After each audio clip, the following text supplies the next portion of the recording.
Hey guys, my name is Ryan, also known as Phraction or Phraction Street on Instagram.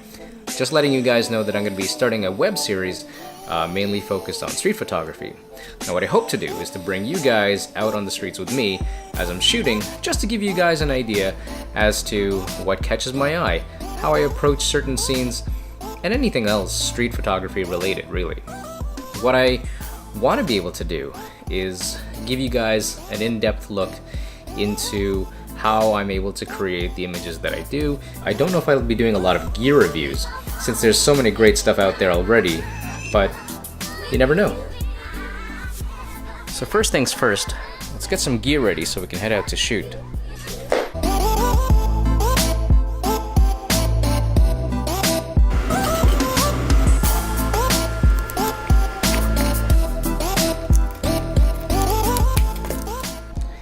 Usually when I'm shooting stills, I don't need a lot of stuff, but because we're going to be doing a lot of filming today, I'm going to be bringing the gimbal, the GorillaPod, some extra batteries, my phone, the cameras, another lens.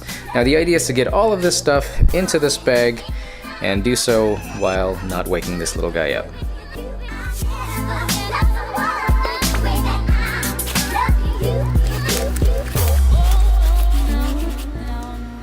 So another thing that I'm going to have with me is the GoPro Session, which is going to be hooked up on my backpack strap, just to give you guys an alternative point of view.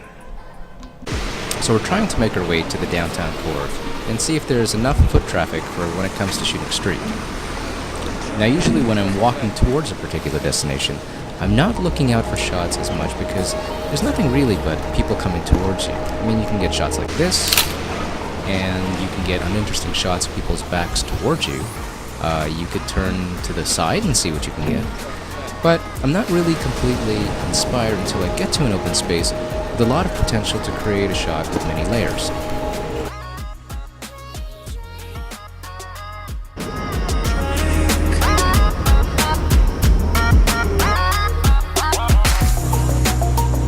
So I'm staking out this corner here. I'm waiting to see if anything will come of it.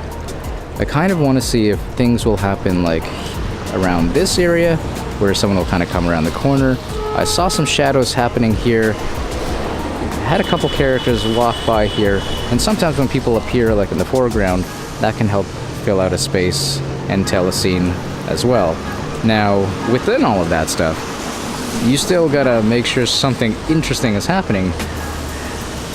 Otherwise, it's not really going to be anything else but just kind of people filling in certain spaces.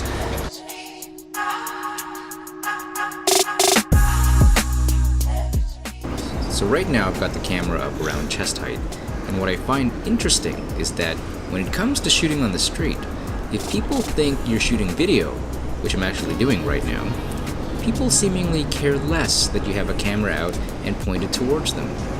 Especially in this day and age where it's relatively common to be filming anything and everything, people aren't usually fazed by my actions.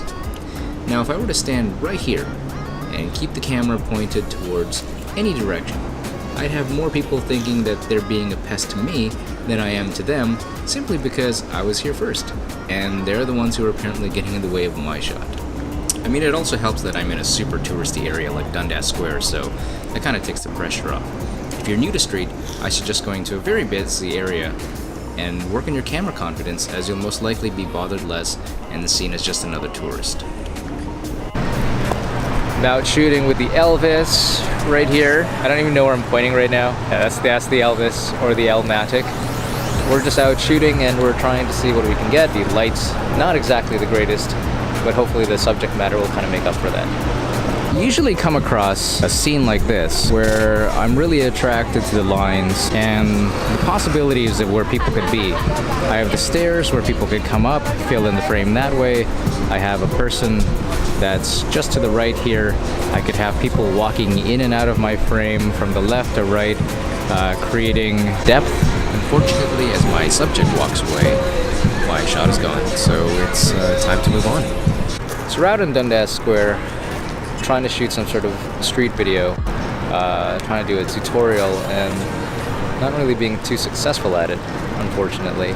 The light right now is not really the greatest.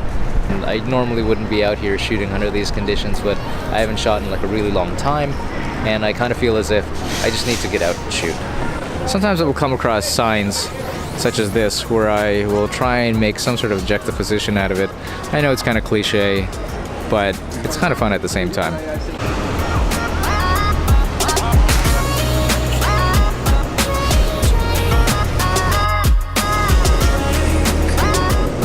Heading down Bay Street now, seeing if there's going to be any more action happening around this area.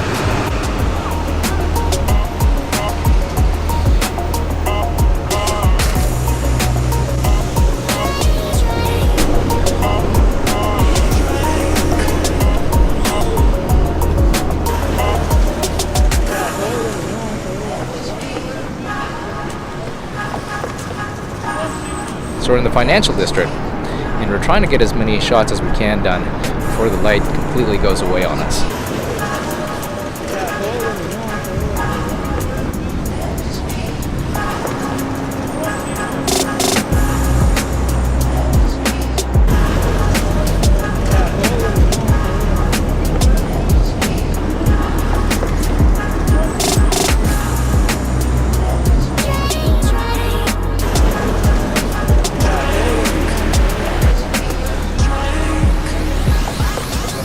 Light's fading pretty fast, and under normal conditions my day would be done in terms of street photography, but we're doing a little bit of video, so I guess that kind of makes things a little bit different.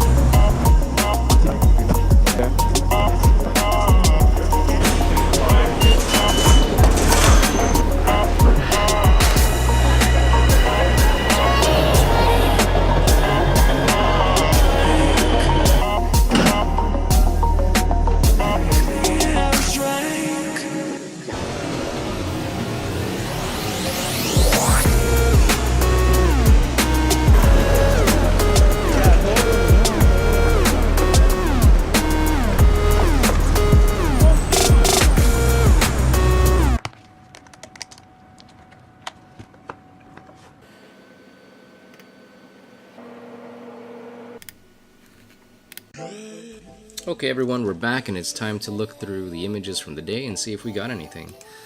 As of this recording, it's been a few weeks since I took these shots, so I have no idea if I got anything good.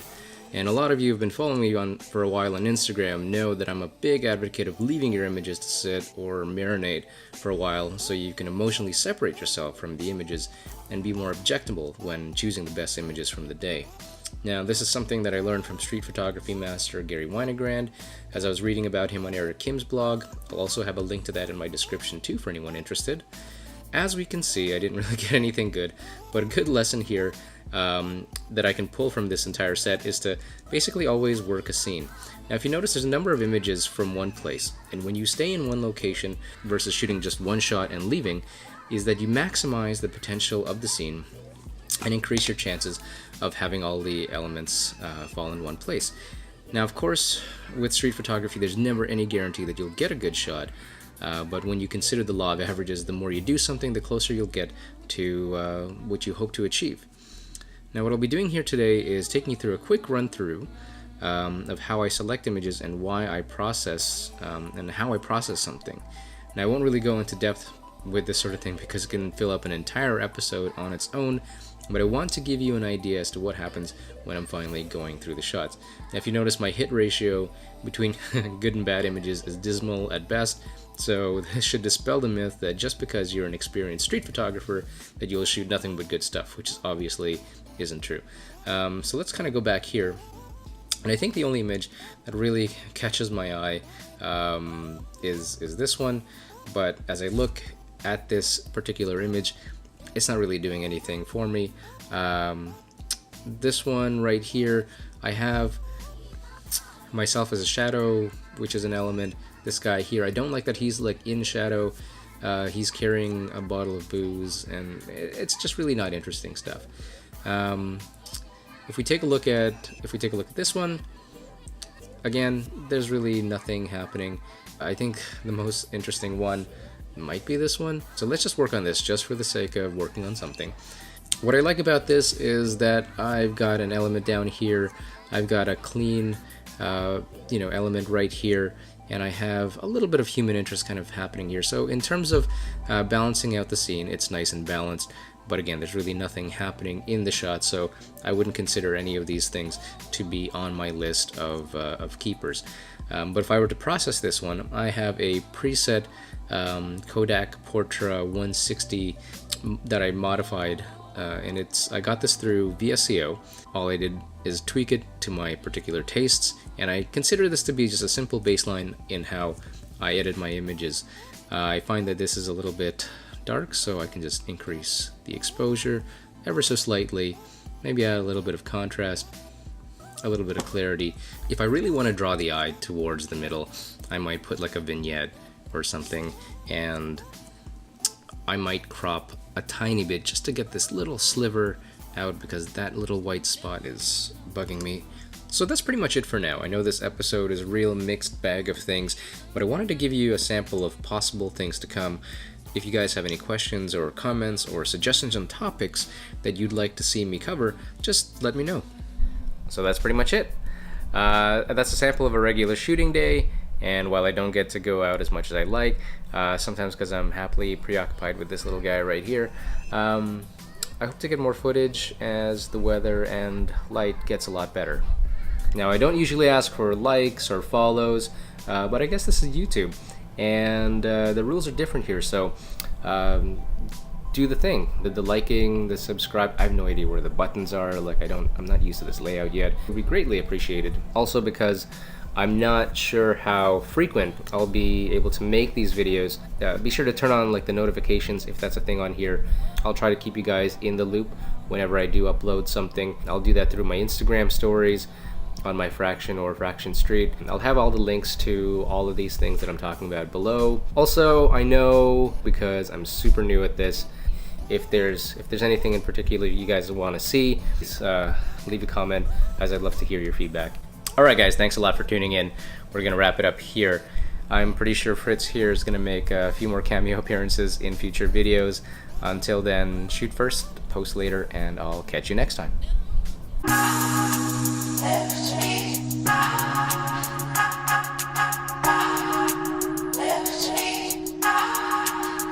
I'm super new at this, and I have a dog licking my face. Are you done? No?